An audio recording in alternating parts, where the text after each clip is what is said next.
Border पर, Sindhu border पर, शाहजहांपुर के बॉर्डर पर, टीकरी बॉर्डर पर अगर 2 लाख 4 लाख हमारे किसान 3 महीने से बैठे हैं, तो देश में भी आपके समर्थन में 30 लाख लोग रोजाना प्रदर्शन आंदोलन करते हैं। ये लड़ाई मोदी जी सिर्फ पंजाब और हरियाणा के लोगों की नहीं है। आप जो ये कहते हैं ये लड़ाई पंजाब और हरियाणा के लोगों की, अब कहते हैं पश्चिमी उत्तर प्रदेश के लोग भी आ गए, अब कहते हैं उत्तराखंड के लोग भी आ गए। प्रधानमंत्री जी, आपका रेडियो, आपका टेलीविजन, आपका अखबार आज मुकामी हो गया है। अगर आप तमिलनाडु के अखबार देखिए तो अखबार की पहली सुर्खी से लेकर आखिरी तक किसानों के आंदोलन से भरे हुए हैं। हजारों लाखों महिलाएं किसानों की मांगों के समर्थन में सड़क में, केरल में, बंगाल में, महाराष्ट्र में आप सड़कों पर दिखाई देंगी। पुडुचेरी जैसे छोटे राज्य में हजारों हजार किसान रोजाना विधानसभा के धरने पर बैठते हैं, आदमी, औरत और नौजवान। ये आंदोलन किस लिए है? ये आंदोलन है खेती बचाने का आंदोलन है।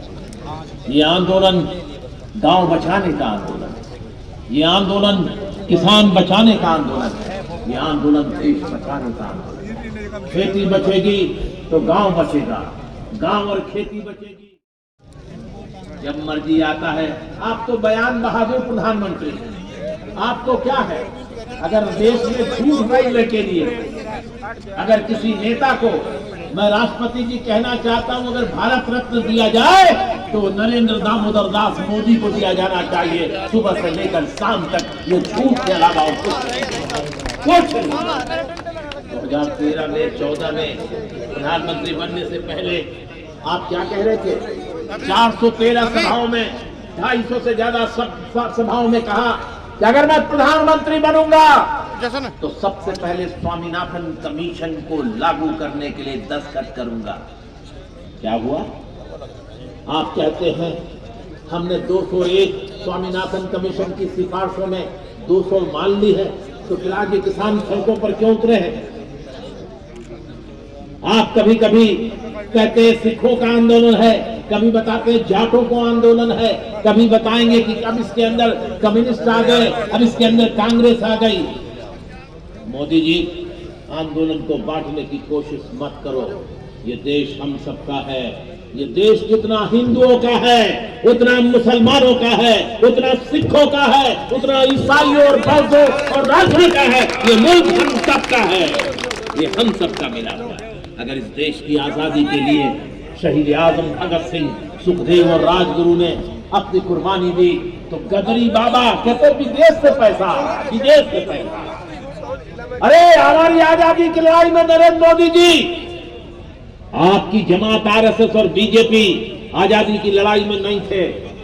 गोलवलकर आपके आरएसएस के संघ चालक हमारी आजादी की लड़ाई का विरोध कर रहे थे, इसलिए आप आजादी की लड़ाई नहीं जानते।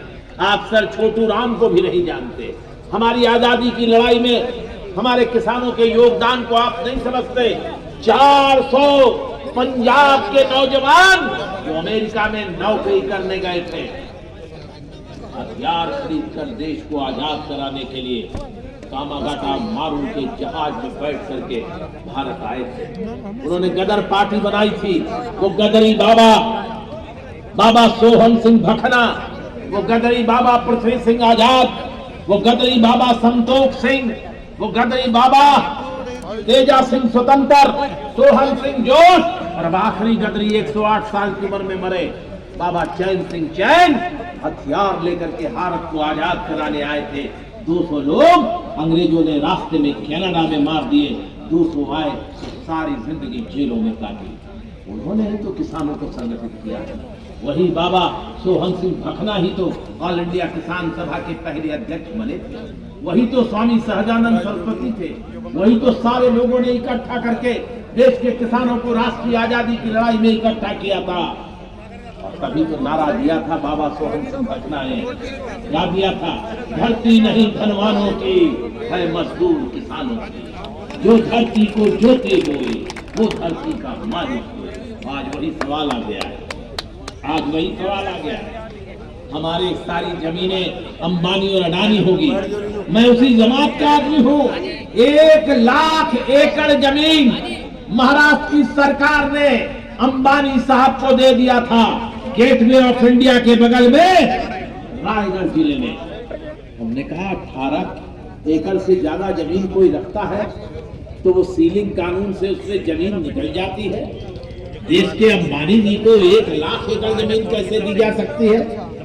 महाराष्ट्र के हाई कोर्ट में हमने मुकदमा लड़ा, 6 महीने 1 साल, और आप सबकी ताकत की वजह से वो 1 लाख एकड़ का जो मालिकाना हक मुकेश अंबानी ने लिया था वो कैंसिल कराया, सारी जमीनें किसानों के पास। ये मैं बता रहा हूँ, क्यों बता रहा हूँ? ये देश बचाने की लड़ाई है, देश को बनाने की लड़ाई है, हमारे आपके इंसाफ की लड़ाई है।